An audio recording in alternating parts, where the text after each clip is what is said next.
我们接上期啊，就是德国神话的终结，这是第二集。神话的终结，我认为呢，就是从2022年2月份开始，就是德国特别积极参与以美国为首的这些西方国家对俄罗斯的制裁，包括能源呐、金融啊等等各方面。由于德国政治参与，导致了经济的疲软。那么我们今天就说经济方面也是德国呢神话终结的转折点。经济前面其实上期呢我提到了，就是德国的能源价格飙升，所以导致了呢德国的企业，特别是能源密集型的企业呢没有竞争力，倒闭的倒闭，出走的出走。你看，有一些呢已经那个转移到美国去了，美国是最大赢家，对吧？为什么？获得了其他外国的投资，外国产能回流美国啊，还获得了外国的资本等等等等各方面。还有一个好处，那就是美国可以向欧洲倾销它的能源。比如说，德国呢，这1-2年啊，专门设立了 LNG， 也就是液化气的接收站，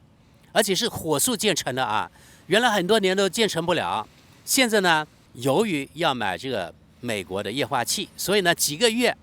不仅是审批下来，而且已经建好，现在投入使用了。德国现在进口美国液化气的价格，德国媒体自己说的啊，德国从美国进口液化天然气的价格，要比原来俄罗斯的天然气价格高出3到4倍，也就相当于原来的5倍了。你想想看，如果能源价格飙升了5倍、4倍，那你德国的产品怎么能够跟其他国家竞争呢？对吧？那你这个经济没有竞争性，那企业如果不出走，那肯定是倒闭了，没有其他的路可以走了。所以呢，出走去美国的很多，美国是最大赢家，卖能源获得投资，还有获得外国那些资本，有的是避险的资本跑去美国了，加上美国那个利息要比其他国家可能更高，又吸引了一些人，这些热钱也跑到美国去了。反正呢，美国就是赢者通吃吧，什么都是他吃掉。然后输家当然是德国这些傻逼的国家，对吧？另外第二个，我觉得中国也是一个小赢家。为什么？因为过去呢这1-2年，其实有不少的投资跑到中国去了。我觉得应该是最知名的一个例子，就是德国的一个比较大的化工集团叫巴斯夫，在世界上也是比较有名的化工集团，投资100亿欧元左右。也就是相当于人民币800亿啊，800亿人民币，在广东湛江建了一个很大的产业基地，这让德国人真的羡慕嫉妒恨呢。因为是德国自己的公司跑到所谓的德国的敌国，又是制度性的竞争对手中国那边去了，而不在德国投资。你说德国的政客呀，还有老百姓对巴斯夫还有好感吗？对不对？当然呢，商人是无祖国的，哪里有利，哪里的那个生产的氛围给这个企业带来好处，他就肯定到那个地方去。人家资本家可比你政客可聪明多了，对不对？他也知道中国在那个地方作为产业基地对他来说有好处，因为呢他在那里投资设厂，很多产品在中国本地他就消化掉了，不用出口到其他国家，他也可以好好的赚钱。况且了，他从那个地方生产出来的东西之后，他有成本优势，质量又是差不多或者一样的，那人家其他的买家才不管你什么制度、什么人权问题呢。虽然你希望炒作这人权，但是人家作为进口商，他才不管你。所以导致了很多年来，德国从中国进口，它都是要比德国出口到中国要高的很多。也就是呢，德国跟中国的贸易，其实它的贸易赤字是很大的，就这个原因啊，就是因为中国的产品比德国更有竞争力嘛。因为德国紧跟着西方一起呢制裁俄罗斯，导致德国这个国家没有区位优势了。另外呢，德国用工成本飙升，能源价格飙升，对吧？然后呢，老百姓的生活活不下去了，那就纷纷罢工啊，要求提高工资。加上通货膨胀特别严重，这样加价那样加价，那你的工资如果不加价，那老百姓也活不下去，也会造反啊。所以呢，通过工会啊与雇主的谈判，当然也通过罢工等等，这1-2年吧，就是工人的用工成本大幅增加，这又是一个，对吧？能源成本增加，用工成本增加，还有各种初级产品它的价格也增加，所以最后导致了成本真的是大幅的增加。这就导致了德国真的是失去了区位优势。另外，因为俄乌战争，因为欧洲这边的不确定性，因为你只要这战争呢不停下来，那对其他非欧洲国家的资本家，他本来可能有想到你，比如说德国去投资设厂这种想法的，但是考虑到这种国际形势不明了，还有这个地缘政治的紧张关系，所以可能很多资本家他会打退堂鼓的啊。本来想去德国投资，现在不敢去了。你看，自己的经济出走，其他的外国这个资本家他不敢到你德国去投资，所以就造成了德国现在呢很多方面可以说是骑虎难下呀。所以这导致了，你看去年2023年德国的经济，全世界所谓发达国家中是最差的，萎缩0.3%。当然万变不离其宗，最主要的原因是德国现在这个脑残的政府，就是这个所谓的交通灯政府，他们执政无方，政客无能，所以导致了他们这个交通灯政府执政1-2年以来啊，可以说没有一个政策是正确的，是获得民心的。现在德国老百姓啊，可以说是怨声载道，恨不得他们下台。在网上的民意就这样。但是只要这个政府他脸皮够厚，他不引咎辞职，那就他们一直可以做到下次选举。如果他们真的不改善这届政府，可能下次选举这个执政党，执政联盟吧，这3个党可能他的那个投票结果会非常惨。当然啊，我得说啊，就是德国人很多人认为，好像通过选举就可以解决问题一样，把这届政府拉下台，下届政府上台，好像全部问题都烟消云散了一样，这是非常脑残的一种想法。因为问题肯定还在那里，也许问题还会更严重。因为我们知道啊，这种西方选举制它有这个好处，就是说我这个新政府上台之后，所有的问题呢，我都可以甩锅给上届政府，都是上届政府的错，我们没错，对不对？上届政府呢，又可以推给上届政府，特别的简单，不用担责的啊。所以很多西方人啊，特别乐于助高层的政客，低层的、中层的没有什么很多好处，但是你做到国会级的，那就是好处大多了，因为他们的那个薪资啊，非常的优厚。然后呢，还有其他看不见的那些好处啊，还有税收的好处等等，这样补贴那样补贴。有个绿党的党魁之一，这个是个女的，特别的胖，身材特别发福，叫里卡达·朗，没有大学文凭，在大学呢学了5年，换了2所大学，还是肄业毕业。也就是说，他肯定这大学读不下去，如果读下去，他不可能中途就退学的，对不对？不可能为了自己的什么理念呢，然后呢我就放弃了我的大学，然后从政了，肯定就是肄业了。网上是这么说的啊，所以让大部分德国人小看他，就这个原因。因为这个人呢，一个是大学你有机会去读，但是呢读不完，可能是智商不够，或者是其他各种原因。另外第二个，退学之后，他肄业之后呢，没有真正的工作过1天，没有文凭，没有工作经历，然后就投入到那个绿党了，选来选去，既然做到了党魁的位置，这就是德国这种选举制度可以说是可笑之处，对吧？而绿党呢，又是一个特别意识形态治党的一个党。发展到呢，他掌权之后，因为他是参加了德国政府执政联盟吧，就变成了一个执政党。然后呢，这些高层的人啊，大部分人可以说都是没有真正的文凭啊，或是没有真正的那个从政经验，没有真正的工作经验，都是些新手，所以导致了你看他们就是死抱着他们政治上的意识形态，跟中国打交道，跟美国打交道，跟俄罗斯等等打交道。跟美国当然是抱美国大腿，然后呢，跟中俄2个国家当然是把中俄2个国家看成敌人了。大家想想看，如果与中国的关系不好，与俄罗斯的关系不好，一个是呢俄罗斯提供廉价能源都不要，德国主动不要的啊，与中国关系搞僵了，要跟中国脱钩，经济上也脱钩等等，那你对德国来说，是不是相当于自杀行为呢？其实就是自杀呀。但是绿党的政客他是看不到这点了，他只看得到啊，我是有这个意识形态，我就要执行下去。另外呢，德国的爸爸美国喜欢呀，所以德国啊，其实很多政客当中德奸非常非常的多，他们不是为了德国利益服务，而是为了美国利益服务。因为前面太阳越来越大了，所以我换了一个地方。刚才说到啊，就是德国从经济方面终结了德国神话。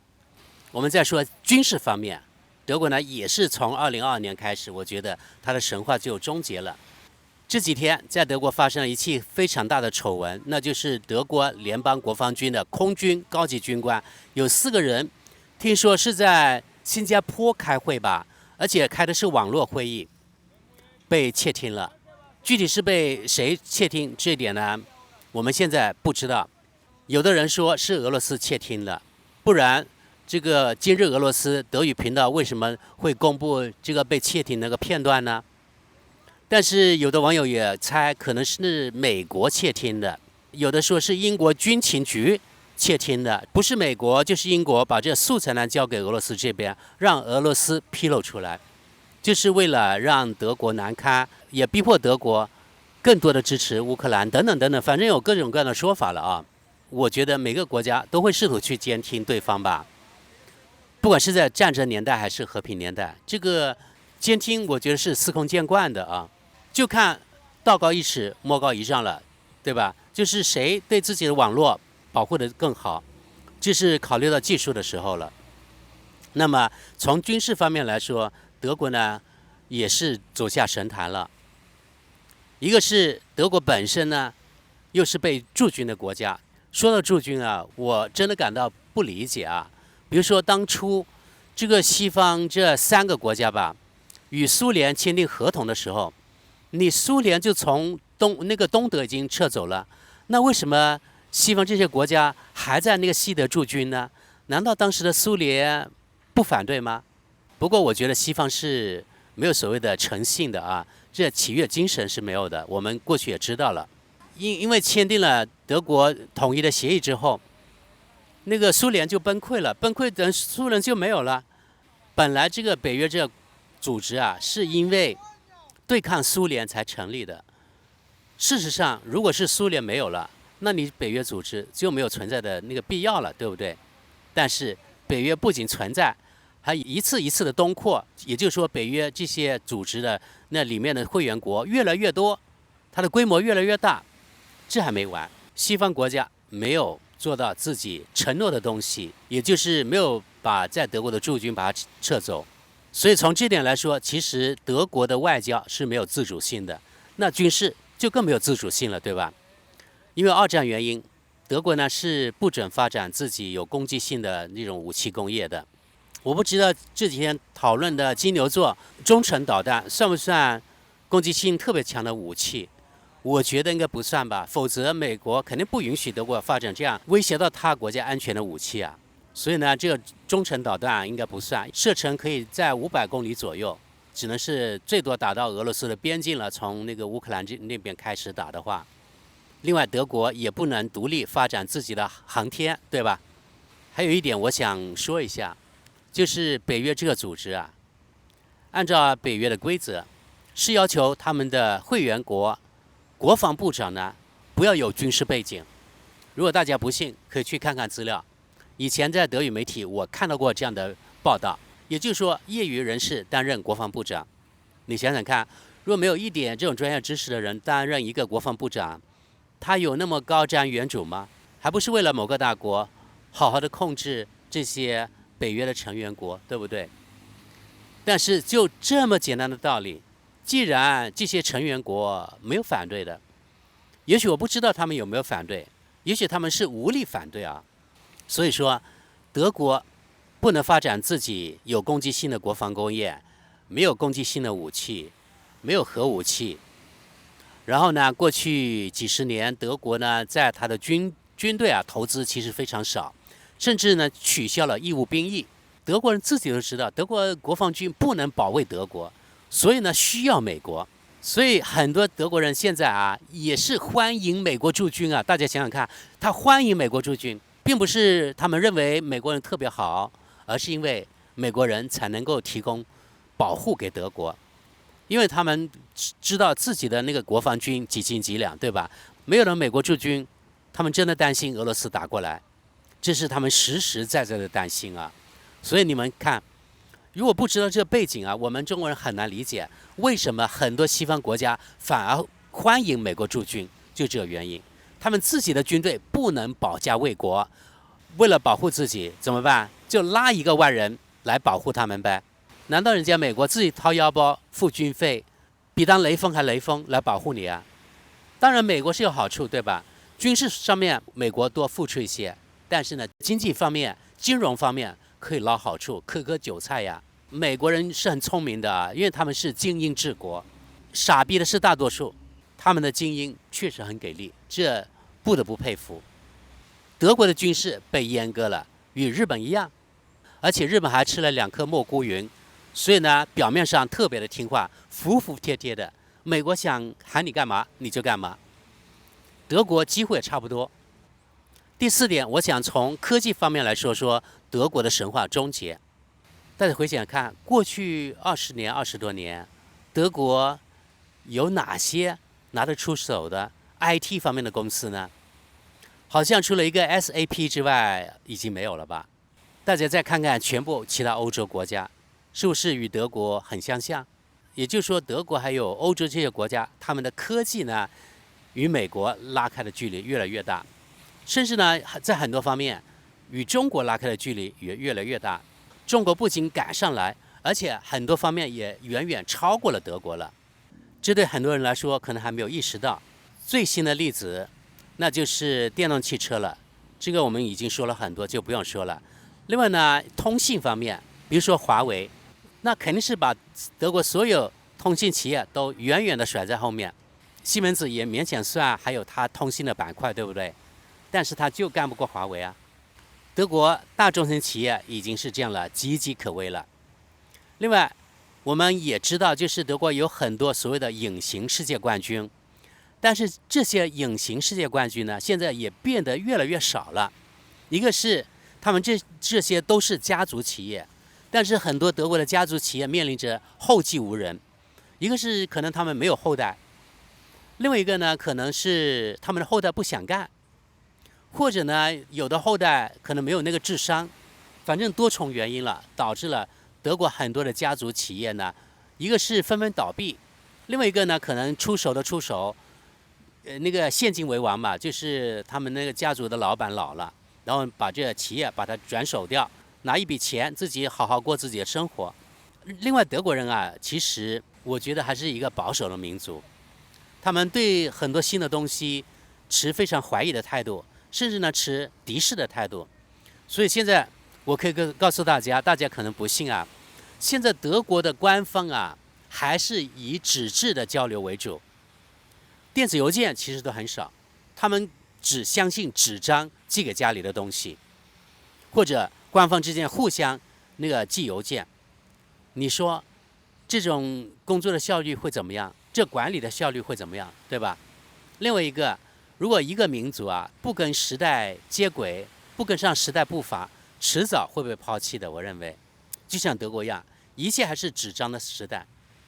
大家想想看，很多东西在中国可能用手机，即使跟政府部门打交道，也可以用手机秒完成，对不对？但在德国一般都不可能，它是这样，通过比如说当局啊寄给你的信件，在德国一般要2到3天，这是快的啊，慢的也许更久。你收到这信件之后，你要读，然后呢，他会给你，比如说14天甚至1个月的那个期限，也就是说在这1个月之内，你哪天回复都无所谓，只要你在那天盖上了日历，没有超过那日期，最后期限就可以了。这样来来回回，有的时候一件事情可能1封信件还讲不清楚，要2封、3封、4封等等。你们想想看，这样的办事效率有多高呢？而且现在呢，不仅在德国还存在信件，现在甚至还存在那个传真。可能有很多小伙伴不知道传真是什么东西了，已经是古董的词汇了。但是在德国，传真还是有用的啊。德国呢，科技当然和工业也是紧紧相扣的，对吧？我发现有很多人神化了德国，也神化了日本，认为你看德国在二战中被打得稀巴烂，日本也一样，对吧？满目疮痍。但是现在短短比如说几年，二战之后几年10年到60年代，日本就成为世界上经济第2强国了，德国也迅速的崛起了。其实我告诉大家，这是很夸大了。为什么这样说呢？其实德国啊，像日本一样，从明治维新开始，德国也是从，也许有讲错的地方，反正在德意志帝国的时代，德国的工业其实已经很强大了。它也是得益于德国普及全民教育啊，它普及得早，所以它很多的知识，它已经深深的印在了人民的脑海当中。它这知识啊，还有很多的那些专利啊，